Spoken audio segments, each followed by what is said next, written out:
computer. Good morning and welcome to Will You Review My CV? I'm your host, Allen Wazny, and for episode number 21, I want to focus on two career advice submissions I made back in 2019. Number 289 was in response to a submission made to the LinkedIn Career Advice Portal by a CPA here in Calgary on the 23rd of September 2019. And career advice number 294 was on behalf of a dental hygienist in Detroit, Michigan on September 2nd of October 2019, when this individual had posted, or it was my response to this individual's post on the Premium Career Group on LinkedIn. Now, before I dive into the details of the career advice submissions that I made and my proposed update, I want to share a recent discussion I had with a coder who's building a website that is designed to bring together job seekers with professional career coaches. In my view, such innovation is increasingly needed, to help those individuals that have fallen through the proverbial cracks when it comes to job search. For example, think of those, if you've ever heard, many people probably heard of the automated resume programs such as ATS. ATS stands for Applicant Tracking System. And there are other sophisticated word tracking software that companies use today with artificial intelligence, combined with artificial intelligence or natural language processing, that make it increasingly more difficult for any one individual to get noticed online. I mean, think of it when you're conducting your search and you're competing against the computers, particularly if you've not been in the game or on the market for some time. So in fact, when I Googled the term ATS just earlier this morning, I found many sources that appear to help people with this or candidates with this. Best ATS resume template. How to write an ATS resume. And how to beat the robots. So I'm not here to debate the merits of such systems. Bottom line, your resume or your CV only captures what you've done in the past. The 300 or the 430 plus career advice submissions I've made since August 2018, they focus on the future. What can you do today that will change your CV in the future? I mean, obviously that depends on your circumstances and number of factors, but it is particularly important for those individuals that are no longer employed or for the individuals that are actively seeking alternate employment. I'm not even here. I'm not here to provide general career advice. There are plenty of free and paid resources online that around career advice. There are plenty of free and paid courses that any individual can take, available online, virtually so many sources. There are plenty of what they call business accelerators or startup accelerators, that if you have a new business idea and you want to run with it, there are plenty of resources to help with that.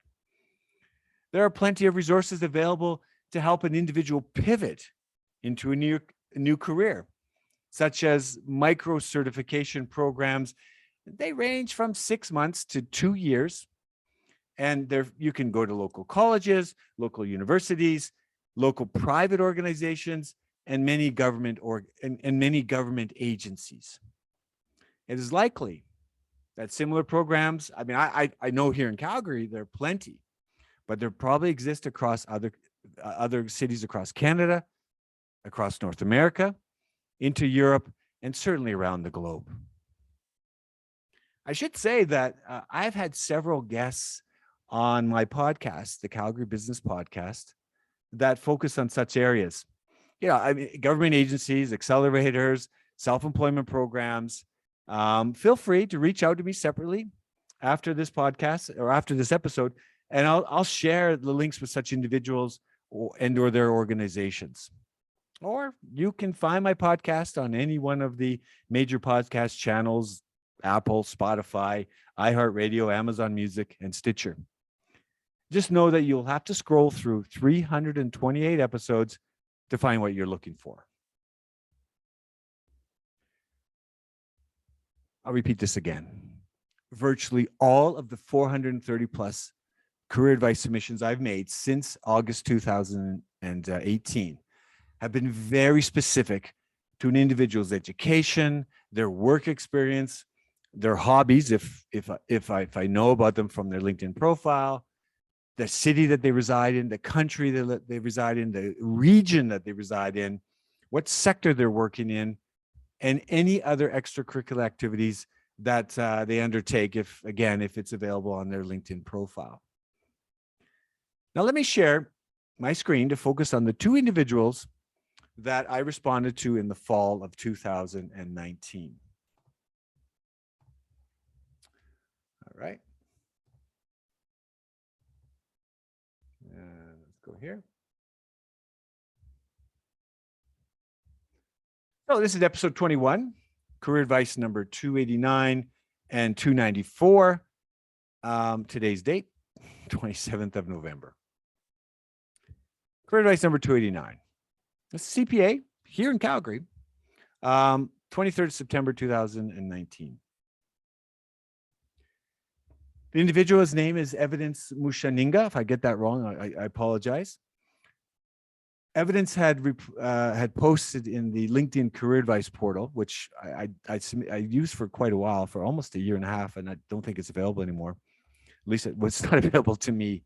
But in the portal, he did simple comment was, "I'd like advice for career development in the accounting and finance industry."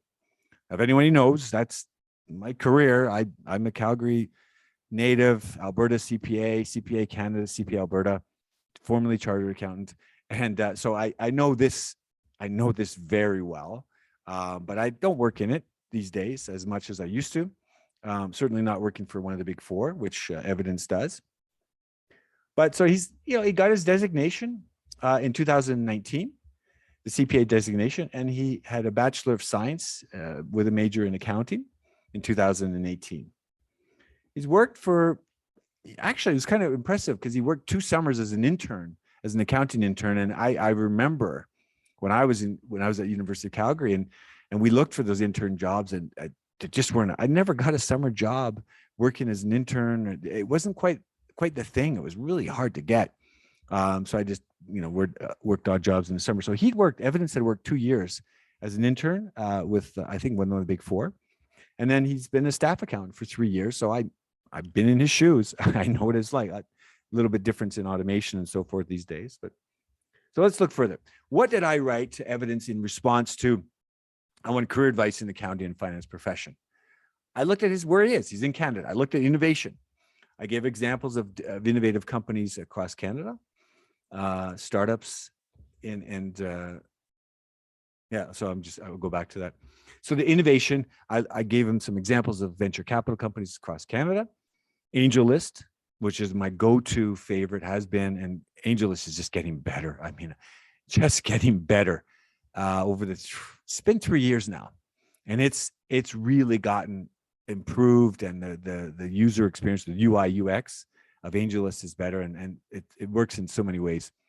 Then I gave him some examples of accounting and finance, SaaS, or software as a service. And then I gave, because he's working, I don't know. I mean, I would just assume that when you're working in an audit field, you're always going to have some small business or some clients that are in that, the small business SaaS or software as a service that helps small businesses, can help your clients, whether they're big, small, or medium. I mean, some of that SaaS, they have divisions or departments that could pick up some software to help them out. So what are my key takeaways? September, that's been 2 years, good, solid 2 years of ago in the past. So I think some of them are very relevant today. Probably the names have changed, but the relevance is Canadian innovation. I gave them examples of Calgary-based, Vancouver-based, Toronto-based, and Montreal-based startups that were raising funds back in, I don't know, sometime in early 2019. But I still think, your awareness of the innovation today, and I maybe I'm stepping ahead here, but the awareness can help with his future clients. His awareness of the tech landscape, his awareness of innovation, whatever sector, if it's not oil and gas, which presumably a lot of companies here in Calgary, it's oil and gas focused, but his awareness could help with future clients. Maybe he becomes a manager, a partner, God forbid he stays long enough to be a partner. I was in Deloitte way back when, but that just helps with his knowledge and awareness of that landscape. So following these companies as they grow. Venture capital, a big part of the professional services firm, Ernst & Young, Deloitte, PwC, KPMG, is the cross-selling and business development. So very important. The venture capital, again, becoming aware of the venture capital companies, who they're funding, that could come into play for doing deals, merger and acquisitions, possibly giving some business advice, consulting advice. There's a lot of opportunity within the portfolio of a venture capital company. So ignoring that, that's fine. It's not a peril, but I think it helps an individual, particularly in the professional services field, understand what's going on around them, other than the few clients that they work on and the clients that their colleagues work on. AngelList, similarly, creating awareness of the startup community, because when those companies scale, eventually they're going to need other services other than bookkeeping. They're going to probably get bought, so they're going to need advice on dealing with the bankers. They're going to need advice on dealing with the venture capital companies. They're going to need to cross-market selling. Maybe there's a transfer pricing. You're going to do work in other countries. So, I mean, starting with the scaling as an auditor, it may seem not applicable, but I look at the future. Where's the future on that? So AngelList has a lot of startups. They don't all succeed, but when they do succeed and they scale and they hit the funnel in venture capital announcements, that could take 5 to 10 years. But he's in this profession. I think you're constantly being thinking as an accountant, an auditor, and a professional. You'll never lose that. And then the SaaS, this accounting software and small business SaaS, the clients that he's working with today. There's a thing called MLPs, or management letter points. Whenever you're going through your audit, you always try to find how can they improve. And maybe it's changed. Maybe it's changed in the profession today. I don't know. But when clients have weak systems or processes or people, provide recommendations. Simple stuff like this. Maybe you read about it. Maybe you read about it in some journal. I've got here. I'm going to make reference to this later, but I keep the Pivot. I don't know if you can see that on because I'm sharing my screen, but the Pivot magazine that's put out, finding recommendations for your clients. You don't know where they're going to be and where those recommendations are going to come from. So let's switch from accounting mode to dental. Good dental hygiene. Your teeth need your help. I'm not going to show my teeth, but I think it's such an important profession. Particularly with COVID and remoteness, but I think it's a very important profession because people brush your teeth how many times? 2, 3, 4 times a day. It's one of those things that you just have to do. My dentist said once, he said, you don't have to floss all your teeth, only the ones you want to keep. So I don't know why I picked this one, but you're going to see why. There's some real fun. This is a really fun career advice. So it's 2nd of October, 2019. This individual resided in, and still does, it looks like, in Detroit, Michigan. So career advice number 294, Taylor Saison says, Saison. If I get that wrong, I'm sorry. I'm not here to badger and make fun of names, but there's a real good play on this season. You'll see in a minute. So in the LinkedIn Premium Career Group, I tend to float in from there from time to time and just see what people are doing. And hello, I'm an experienced dental hygienist with the passion to move from a clinical setting to a dental field representative role. I've been browsing and applying for numerous positions for multiple months now. I don't seem to be getting anywhere. Any suggestions on how to be more marketable to my desired audience? So I've got some suggestions, and people will differ on this, but this is a great. She wants to move from a clinic, which she works from a clinic as a hygienist, to the dental practicing field. And there's plenty of opportunity, I think, to go there. But let's look back at her background. So Taylor has a degree in biology, 2014, and then she got her bachelor's degree as a dental hygienist or hygienist. If I get that right, it doesn't matter. Her work experience. She is worked as a registered dental hygienist at various locations for 6+ years. So I think she's earned her credentials, her stripes, if you want to call it, to move to the next level. This is now, I mean, that's looking at her profile today. So that was a couple of years ago. So she had less experience back then. Okay. So what did I recommend? I looked at, similar to my accountant friend, the CPA, I came up with some innovative areas of dental and related innovation. AngelList, I went there, my favorite. And because she said, if you go back, she said, any suggestions on how to be more marketable? My go-to on that one, anytime someone talks about that, is Gary Vaynerchuk. How to create awareness, how to promote your brand, your skills, your personal reputation, your personal profile. Gary Vaynerchuk has plenty of material on that. And even this morning, he did a keynote in London recently, and it's just, it goes right to that. How are you using social media to get people's attention? And then social, I wrote social, but it should be social media. That was some ideas around social media, but it stems from Gary Vaynerchuk. But for her, very relevant because there was a dentist in a few years back who used a little thing called Musical.ly, which is now TikTok, to create I think it was a flossing to how to show kids how to floss. And that went viral. And, so we're going to talk about that in a second here. So the key takeaways, I got a couple pages because I couldn't resist. This is, the accountants are boring. I'm an accountant. There's not a lot on, I didn't want to deep dive into it because I've done those before. I've done accounting software, SaaS things before, but the dentist, this is new territory. So I did a lot of research back then in October 2019, and there's surprisingly a lot I didn't know. Vidya Health, I don't know if I got that, if I spelled that, dental imaging helps dentists detect diseases. So I think it's imaging of the teeth and the gum, and I think they use AI algorithms to predict where gum disease erosion will be through brushing or through some enhancement. So kind of cool.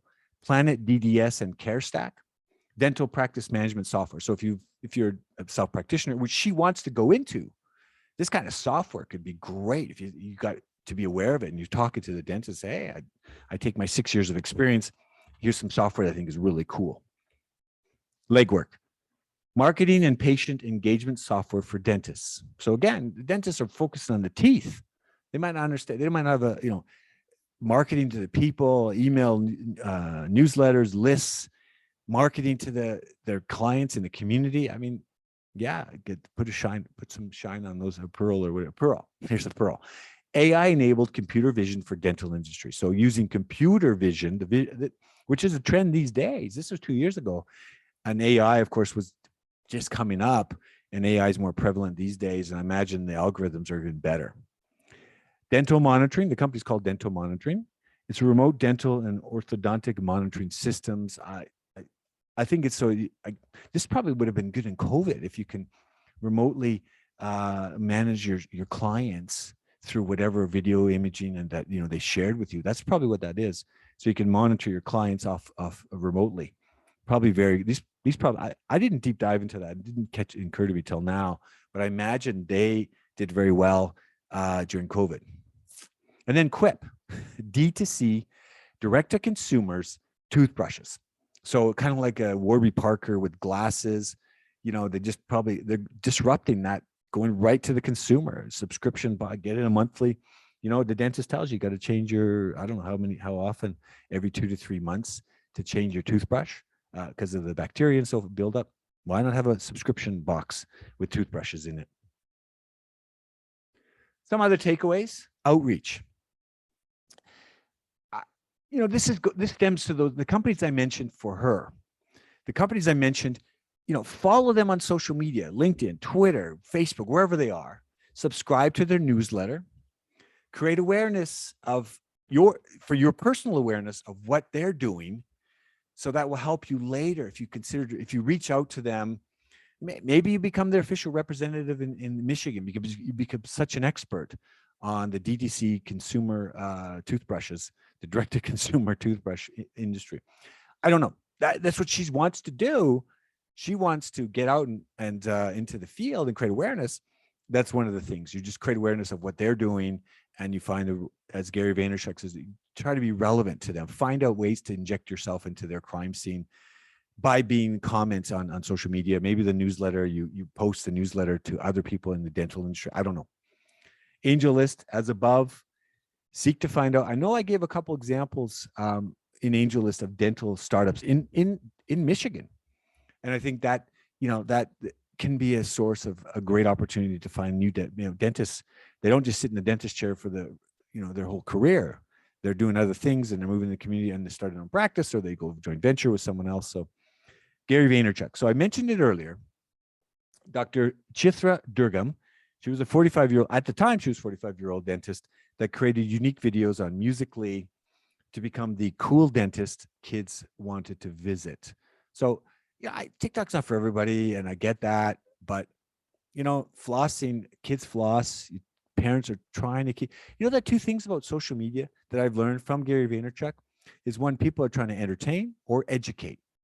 I think Dr. Chitra Durgam was entertaining plus educating the children on something very basic, yet very difficult for many parents to get their kids to brush their teeth properly, to floss properly, to, don't forget to brush your teeth. I mean, it's like that. It's that go-to thing to the parents. Don't forget, did you brush your teeth? Did you floss your teeth? Whatever it is, like that's a go-to for parents before you go to school, before you go to bed, right? During the day, they're at school, they bring their toothbrush with them. I don't know. But I mean, it's so important to educate kids and even adults on the benefits of good dental hygiene.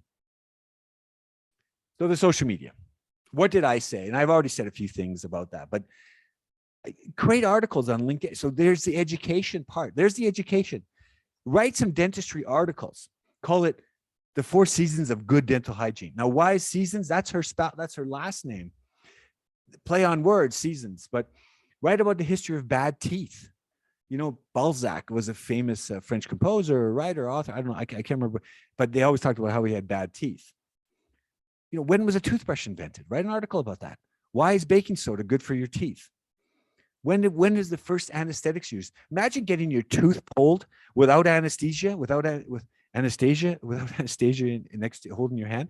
No, but think about it. The pain that people think, they probably numbed it with something else. I mean, alcohol or something, but that's incredible, right?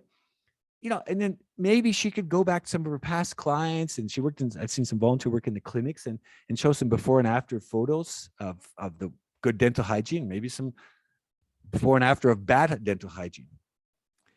Maybe she could do a dental podcast. Nobody's talking. Are dentists doing podcasts? They weren't doing it 2 years ago. I don't know if they're doing it today. Interview local dentists, call it the DDP or Detroit Dental Podcast. I don't know. A YouTube series, call it a season of dental work. I just love the play on words. She's got a natural play. The 4 seasons with Vivaldi's 4 seasons. It could be the, spring cleaning your teeth, summer cleaning, fall cleaning, winter. I think it works. Seasons. All right. So in typical fashion, I do like to look at how can I update, because 2 years has passed, 2 full years have passed since I did the career advice submissions. So, things change. I mentioned, so the Pivot magazine for my CPA. Let's look at my CPA 2009. So I've got this magazine's on it is Mark Carney on ESG. He talks about saving the planet, and that Mark Carney is the former Bank of Canada governor, former Bank of England governor, and he's now on my CPA Canada's magazine. I said, maybe he could write some articles. I don't know. I mean, as a career guy, how do people get attention in the accounting profession? They write articles. They let others know what's going on in the profession. Pick topics related to his work. And obviously you have to respect confidentiality of your clients. Maybe compare the CPA differences between Canada and the US. I noticed there's evidence to indicate. I noticed that he is I think it was in Virginia, somewhere he got his CPA from the US, and now he's in Canada. Back in the day when I was, the reciprocity, there was always this thing to write if you were a CPA in the US, come in Canada, write the reciprocity, write the test. Similarly, for Canadian CPAs or chartered accountants to go and write the US CPA. So you could dual practice in both countries. It was important back in the day. I don't know, in the 90s when I was working in Russia, they wanted to know if you were US CPA. They didn't know about the Canadians so much. Maybe he gets a Clubhouse chat room. Maybe he goes out and starts a series inviting third and fourth year accounting students to come and, from the Haskayne School of Business, talk about the differences. How are they hiring? What are kids looking for? What are they, what kind of careers they're looking for? I listened to a podcast. It's called I can't remember what it's called. It's the Alberta Institute, the CPA Alberta Institute puts it out. And they had the one of the managers from CPA or from KPMG here in Calgary. And he talked about the staff coming in from, the first year staff who just graduated from U of C, and they were in the data science track, and basically wrote some quick program or some data, some analytics around the company's some of their small business or whatever was clients, wrote did some data analytics on it, and it really helped create a value added service because they took data that wasn't necessarily, into Excel and mapped it out better than the systems could do. But anyway, it always stands out. So invite students to talk about issues that they're concerned about. People will know my podcast. I've done 20 episodes now with 53 students, and it's a Q&A series where students come and they can interview with experts in the Calgary community, and it's been wonderful. So that idea is not so far-fetched. I've done 20 episodes out of my 328, and I haven't done accounting students. I had some Bachelor of Commerce students, and certainly some really creative, really the idea exchange has been phenomenal. LinkedIn, it's for professional. Accountants are conservative by nature, so fair enough. Go to LinkedIn. This is where that education piece, as I mentioned earlier, you don't need to entertain on LinkedIn. People do, they try, but you possibly do some innovative research in the sectors of importance in Calgary: oil and gas, clean tech, fintech, real estate, ESG. I mentioned Mark Carney. Mark Carney and his whole, I think he works for Brookfield Asset Management. I think they have $100 million fund dedicated to ESG or environmental social governance, sustainability and governance. He could post, he does the deep dive, he does the research and finds the sectors important to him or his clients or people, his colleagues that he worked for. Post those articles. You don't have to do much for it. Do the research and create some links and then go post it on LinkedIn. So that's the accountant. I didn't go with more innovative accounting and finance software. There are some, and I'll talk about some of that later. But do something different. All the accountants are doing the same thing. If they are, then do something different. I think the Clubhouse chat room, the LinkedIn articles, go to CPA Magazine, take the same articles from LinkedIn and get them to post it onto Pivot. To talk to the marketing person at the Pivot Magazine. All right. We had some fun earlier with the dental hygienist and their name. With all due respect, this is not to play on the name. It's not to make fun of the name. It's to use that name to your advantage. The Clubhouse chat room. Start a series inviting third and fourth year dental hygienists from the University of Michigan, and get them to talk about innovation around COVID, because dental hygienists probably didn't get to go into the office and clean people's teeth because they weren't allowed to for a good year and a half. So social distancing, talk about that. What did people do during COVID, during their studies, online, offline, as a hygienist, if you're in that program? Invite HR experts and dental practitioners to speak on your Clubhouse chat room. They're doing it all the time. I just go in on a random Clubhouse chat room just to see what people are talking about. The counter to that is Twitter. Twitter uses Spaces. I think Facebook Live.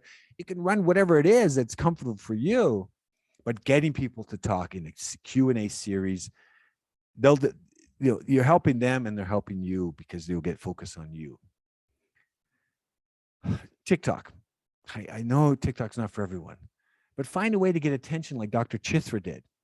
Focus on Gary Vaynerchuk that she was a focus in his book and crushing it. He's got a new book out called 12 Steps, and it's again about just the 12 steps of business, small business, and building it up. She could create a Facebook group, go very detailed, very narrow, very meta.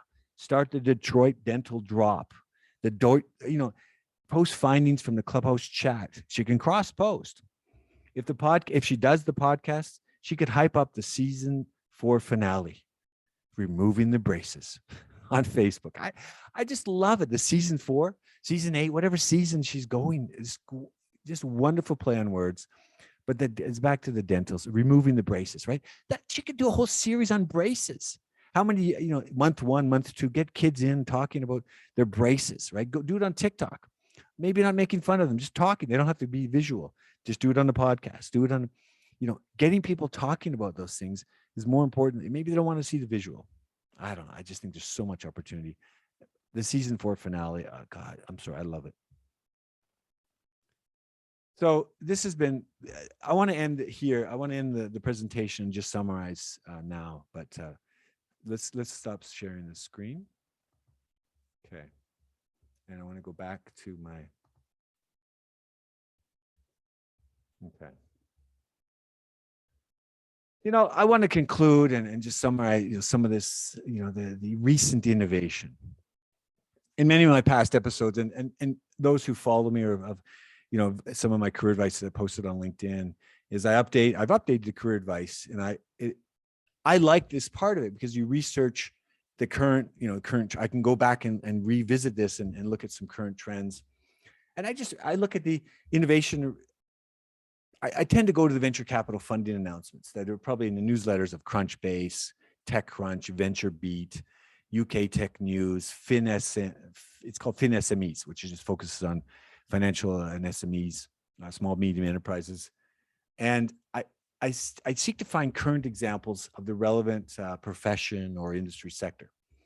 So for the purposes of this episode, I decided to keep it to one example for each of the CPA and the dental hygienist.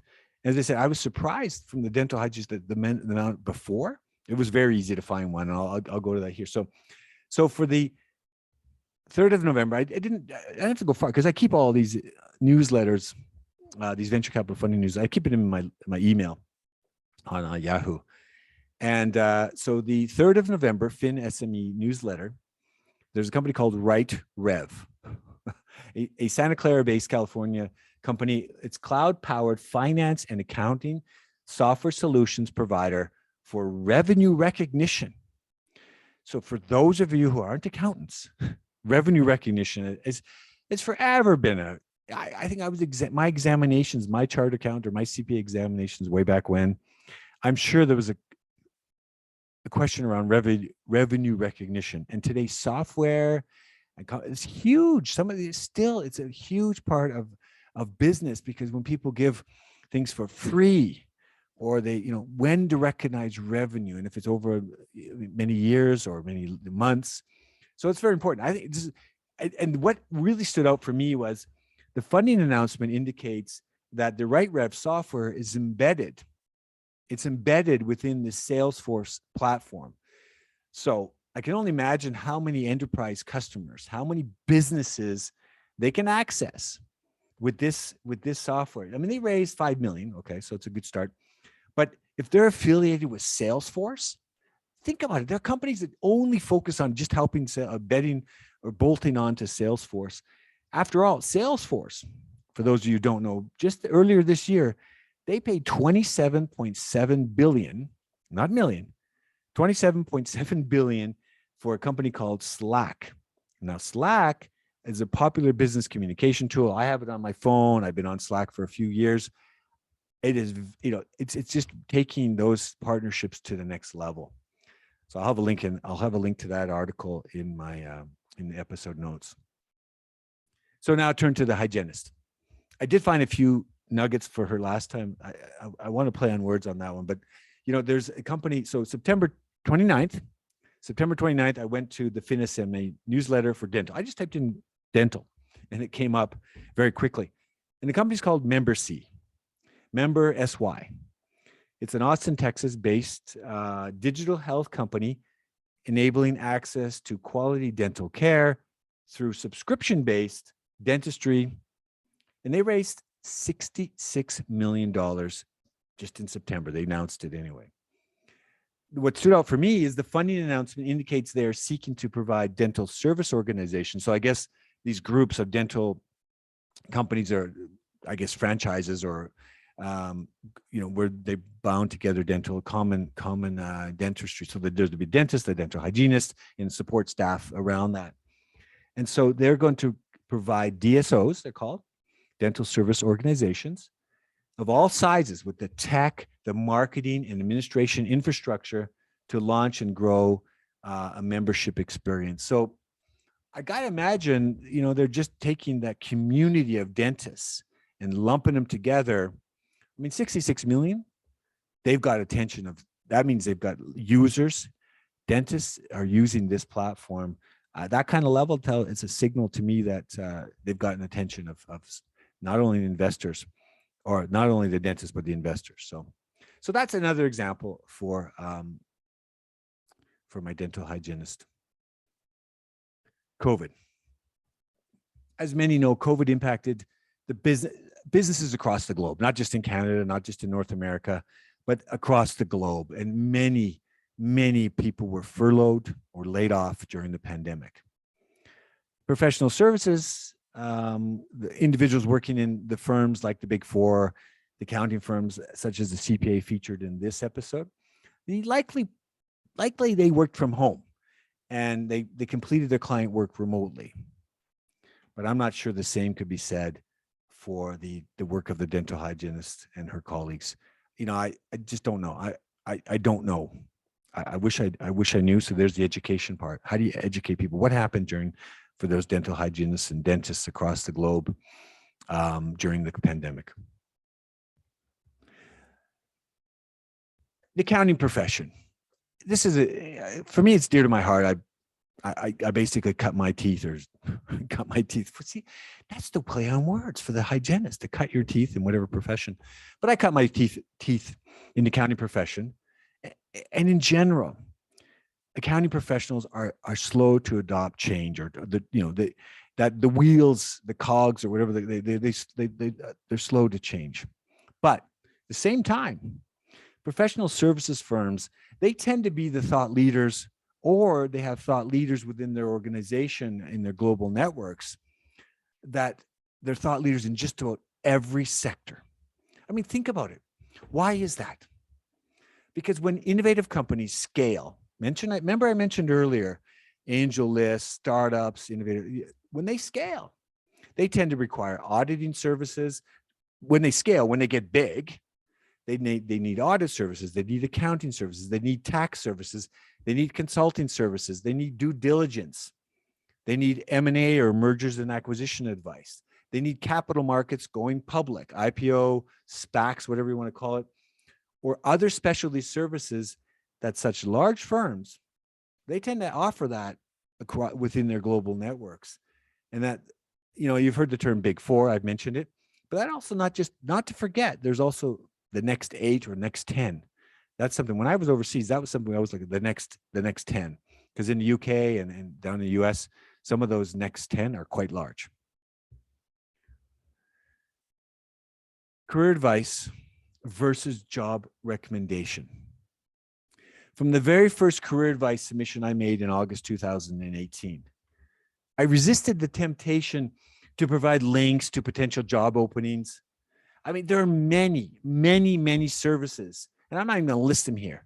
There are many, many services available online that job seekers can use for that, for those job openings. In fact, let me go back. I connect with someone new on LinkedIn. They always ask me, no matter where they are, I don't care. If you're aware of any jobs in this sector, this field, or whatever, let me know.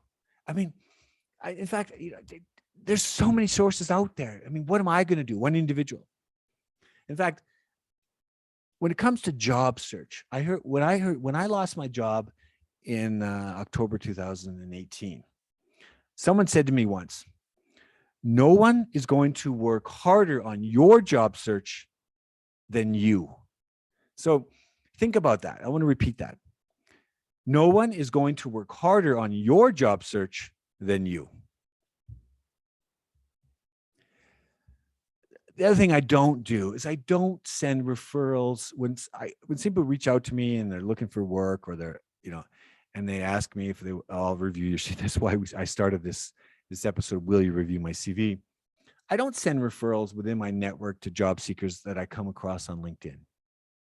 I mean, the primary reasons, I've never worked with these individuals. I don't know them professionally or personally.